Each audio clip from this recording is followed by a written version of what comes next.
Olá pessoal, tudo bem? Eu sou a Carmen do blog Que Vida do Mundo e hoje vou comentar o último capítulo de Casa Grande Senzala. Este é o último vídeo da leitura compartilhada que fizemos no primeiro semestre de 2019, em que a cada mês eu li um capítulo do livro e no mês seguinte comentei. Então o último capítulo estava programado para terminar a leitura em junho e fazer vídeo em julho. Por isso estou aqui encerrando esta leitura compartilhada. Já adianto que para o próximo semestre vocês escolheram a História da Loucura do Foucault. Agora vamos ao último capítulo de Casa Grande Senzala. Este último capítulo, o quinto, ele é a continuação do quarto. Tem o mesmo título até. O título é O Escravo Negro na Vida Sexual e de Família do Brasileiro. Então, continuação. Neste capítulo, a ambiguidade que eu já havia apontado, acho que nos vídeos passados, a ambiguidade da obra fica mais explícita. O que justifica muitos gostarem, muitos detestarem a obra. Então eu vou pontuar algumas coisas, só algumas coisas. Ele fala de muita coisa que já falou antes, mesmo porque é a continuação do outro capítulo. Então o que eu já pontuei não vou destacar aqui, vou destacar algumas coisas para evidenciar isso que eu estou falando, como a ambiguidade aqui é mais presente. Uma das coisas que ele caracteriza aqui é a figura do senhor, né, da Casa Grande, que é o senhor de engenho, porque a gente está aqui no contexto do Nordeste, né? O Gilberto Freire era de Pernambuco. Então ele destaca aqui o comportamento do senhor do Nordeste, do Recife, enfim, daquela região. E aí logo se forma na nossa cabeça aquela figura do nordestino na rede, cheio de calor, falando devagar. É isso que ele pinta aqui. E aqui ele traça esse perfil para depois justificar esse perfil com uma teoria naturalista. O clima quente pode ter contribuído para a maior lubricidade e a maior languidez do brasileiro, mas não as criou ou produziu. Então aqui é uma frase muito curta, é um período muito curto, mas é uma síntese da posição do Gilberto Freire nessa obra. Ele fala que sim, isso existe, que sim há influência do clima, que sim há uma superioridade da raça branca, que sim, que sim, que sim. Mas que o brasileiro é vítima, que o escravo é vítima. Esses que devem ser dominados, que são inferiores, eles são vítimas. Ele diz isso de várias formas durante a obra. Então é uma obra que a princípio, principalmente a partir do capítulo 4, a gente começa a ler, e até destaquei isso no outro vídeo, parece ser contrário à eugenia. E em alguns momentos ele é, mas aqui depois ele defende a eugenia. Durante toda a obra ele fala da influência do clima no comportamento do brasileiro. A influência do clima, do sol, dos trópicos e tudo mais. Mas ele não parecia ser eugenista. Aqui tem uma passagem que já pontua isso que eu vou ler para vocês. Nossa insistência visa outro fim, acentuar que à formação brasileira não faltou o concurso genético de um elemento superior, recrutado entre as melhores famílias e capaz de transmitir à prole as maiores vantagens do ponto de vista eugênico e de herança social. Então assim, se em alguns momentos atrás ele parecia não concordar com a eugenia, aqui tem esta fala dele. E aí você pensa, nossa, eu estava acreditando que ele era contra isso, que ele não tinha caído nessa balela. E aí, continuando nesse mesmo assunto de superioridade, inferioridade, olha só o que ele fala. O que houve no Brasil cumpre mais uma vez acentuar com relação às negras e mulatas, ainda com maior ênfase do que com relação às índias e mamelucas, foi a degradação das raças atrasadas pelo domínio da adiantada. Então, novamente, ele vem com essa ideia de superioridade, de uma raça mais adiantada, dominante, que deve dominar a atrasada e tal. Um dos pontos altos deste capítulo é quando ele fala dos filhos bastardos, tanto de senhores de engenho quanto de religiosos. Raro senhor de engenho que morreu sem deixar alforriados, no testamento, negros e mulatas de sua fábrica. É verdade que o alforriado, observa Alcântara Machado, referindo-se aos negros das fazendas de São Paulo nos séculos XVI e XVII, é muitas vezes um bastardo, fruto de amores do testador ou de pessoa da família com uma negra da casa. Mais um trecho. Sobre a pressão desses preconceitos, desenvolvem-se em muito mestiço, evidente complexo de inferioridade que mesmo no Brasil, país tão favorável ao mulato, se observa em manifestações diversas.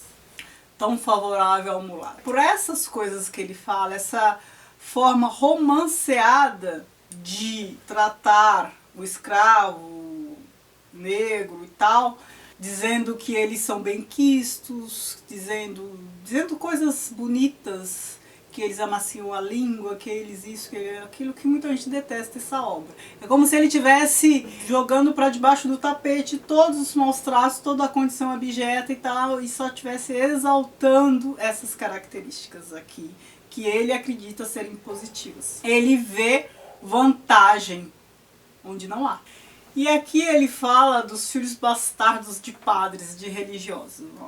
Talvez em nenhum país católico tenham até hoje os filhos ilegítimos, particularmente os de padre, recebido tratamento tão doce, ou crescido em circunstâncias tão favoráveis. Mais um trecho.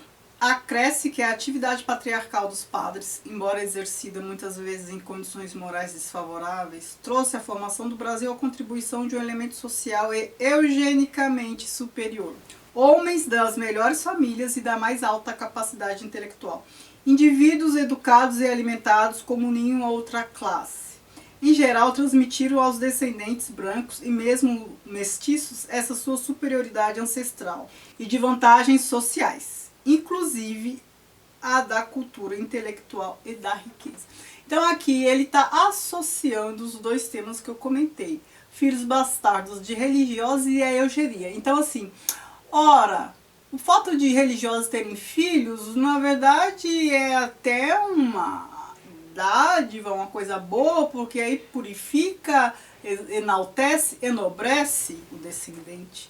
Por quê? Porque os religiosos são de raça superior. Em vez de considerar os filhos de senhores com escravos indivíduos socialmente perigosos, reunindo os vícios dos dois extremos, considera-os, Charles Comte, que ele está falando do gringo lá que estudou essa questão, livres dos inconvenientes tanto de uma classe como de outra, e constituindo um feliz meio termo. Então tudo para ele é feliz. Então filho de padre, bastardo, é uma criatura feliz, os negros são felizes, tudo é feliz, tudo é maravilha, né? Olha que ele fala ainda aqui na mesma página falando dos filhos de padre. Não há nenhum filho ilegítimo, particularmente filho de padre, que não seja feliz. Então assim, é o país da felicidade o Brasil. Naquele momento era. Um outro ponto que eu destaco é a questão da prostituição das escravas. Então, muitos senhores e principalmente muitas senhoras lucravam com a prostituição de suas escravas. Já colocavam meninas de 12 anos para se prostituírem e ficavam com dinheiro. E aqui ele fala por boca de um outro autor, graças às negras, que a honra, a virgindade de muitas senhoras da sociedade se mantiveram imaculadas até o casamento, porque aí os homens se refestelavam lá com as negras, se divertiam e deixavam as brancas em paz, mais ou menos isso. Ele comentando essa questão dos corpos das negras salvarem os corpos das brancas, da desonra, de não sei o que. Ó. Foram os corpos das negras, às vezes meninas de 10 anos, que constituíram na arquitetura moral do patriarcalismo brasileiro o bloco formidável que defendeu dos ataques e afoitezas dos Dom Juans a virtude das senhoras brancas. E o último ponto que eu quero destacar neste texto é o último parágrafo. Só nesta parte ele fala do que a maioria das pessoas que lê o livro e critica a obra acha que ele deveria ter falado, que é ter explorado a condição abjeta, a condição do negro de modo geral. Ele fala assim: mas não foi toda a alegria a vida dos negros, escravos dos ioiôs e das iaiás brancas. Houve os que se suicidaram comendo terra, enforcando-se e envenenando-se com ervas e potagens dos mandingueiros. O banzo deu cabo de muitos. O banzo, a saudade da África. Houve os que de tão banzeiros ficaram lesos idiotas, não morreram, mas ficaram penando. E sem achar gosto na vida normal, entregando-se a excessos, abusando da aguardente, da maconha, masturbando-se. Doenças africanas seguiram-nos até o Brasil, devastando-os nas senzalas. E tem mais, o parágrafo continua. Este último parágrafo, eu acho que é muito revelador sobre esta obra. Ele trata de questões que são caras pra gente, para quem se interessa pelo tema. Só que um parágrafo, e finaliza. Por que ele finaliza com este parágrafo? Só para ninguém falar que ele simplesmente ignorou toda essa questão que ele trata aqui, em um parágrafo. Talvez seja isso. Mas isso mostra, evidencia bastante a posição ambígua dele. A gente critica, mas a gente não sabe se ele poderia falar do jeito que ele gostaria de falar sobre isso. Se é que ele gostaria de tratar essa questão. A gente tem aqui durante toda a obra, ele defende um lado e também defende o outro. Em alguns momentos ele parece ser adepto de uma das teorias, outro momento de outras, e depois aqui ele parecia não ser adepto, como é o caso da eugenia, ele defende depois, enfim. O que a gente não pode se esquecer é que a década é de 1930, que ele escreveu isso. Nessa década, o Brasil, estava buscando a identidade nacional. A gente também queria mostrar para o mundo que o Brasil é um país maravilhoso, um país harmônico, que não há racismo. Era uma política de governo até. Isso tinha começado com toda a questão da imigração, de atrair europeu para vir para o Brasil, e continuou depois com a formação da identidade do brasileiro. A gente não pode se esquecer que houve muitos estudiosos que defendiam a vinda de europeus para cá para branquear o Brasil. E também o Brasil, no âmbito internacional, ele não poderia parecer um país tão atrasado e tão cruel, já que foi o último a abolir a escravatura. O Brasil tinha que parecer um país da alegria, da cordialidade, da harmonia e tal. A gente não pode se esquecer que na década de 30 a gente teve o Estado Novo também. Então ali a coisa não era fácil. Eu não estou querendo defender muito Gilberto Freire, não é isso. Eu defendo a obra porque por mais que ela seja ambígua, ela é muito reveladora de um contexto. Então quem me acompanhou aqui durante todos esses, acho que 4 ou 5 vídeos sobre a obra, viu que eu muitas vezes defendia, muitas vezes criticava, e assim é. É difícil você defender tudo o que ele diz. Você pode defender a obra, mas é difícil defender tudo o que ele diz, mesmo evitando o anacronismo.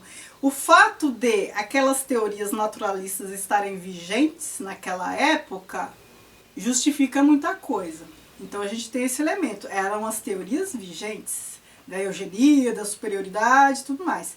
Teorias revestidas de embasamento científico, de fundamentação científica. Então, como contestar se a ciência sempre teve um status assim acima do normal? Principalmente as ciências biológicas e exatas. E a gente também não pode deixar de considerar o contexto político. A ordem e progresso da nação, a busca de identidade, o interesse em estudar o Brasil e mostrar como o Brasil era para o mundo. Ora, qualquer país faz isso o tempo inteiro. Qual a imagem que a gente quer mostrar e o que a gente quer deixar? E qual o legado histórico que a gente quer deixar? Então, assim, as narrativas são construídas. O que ele fez aqui não é diferente de muitos dos que viveram naquela época fizeram. Eu estudei alguns textos da década de 30, porque eu estava interessada em outras coisas, e aí muitos autores que a gente conhece, defende e tal, intelectuais da época, eles não poderiam falar contra o governo. Eles criticavam e depois justificavam. Fazia o que Gilberto Freire faz aqui. A gente estava na época, isso já mais para o fim da década, Estado Novo. Criticavam a truculência, não sei o que, mas depois justificavam. Não podia ser de uma outra maneira, por conta disso e disso e disso. Eles não podiam falar. Gilberto Freire podia falar aqui? Não sei, talvez pudesse. Mas aí tinha as teorias da época, tinha a questão da política internacional, tinha a busca da identidade. Resumindo, a obra é totalmente ambígua, mas por que eu defendo? Porque ela retrata um momento histórico. Aquele momento histórico era ambíguo, assim. Muitos intelectuais tinham esse posicionamento, simplesmente não tinham o distanciamento que a gente tem. É porque eles não poderiam ir contra a política, é porque eles realmente acreditavam nas teorias, é por um monte de coisa. Por isso que eu falo que a gente não pode cometer o anacronismo. É muito fácil, com os olhos de hoje, os valores de hoje, 2019, criticar algo que foi escrito em 1930. Difícil é tentar entender os valores da época, o que estava em jogo na época. E ainda que a gente discorde de tudo que esteja aqui, porque nossos valores hoje são outros, a gente tem que entender que ele retrata um momento histórico. E daí vem a grande importância dessa obra. Naquela época era assim, certo? Então esse vídeo já está longo, encerro por aqui. Eu espero que vocês me acompanhem na leitura de Foucault. Então a gente vai se falando. Muito obrigada por assistir. Não se esqueçam de se inscrever no canal e de me seguir nas redes sociais, o Que Vi do Mundo, Instagram e Facebook, que é a página do blog. Obrigada, beijos e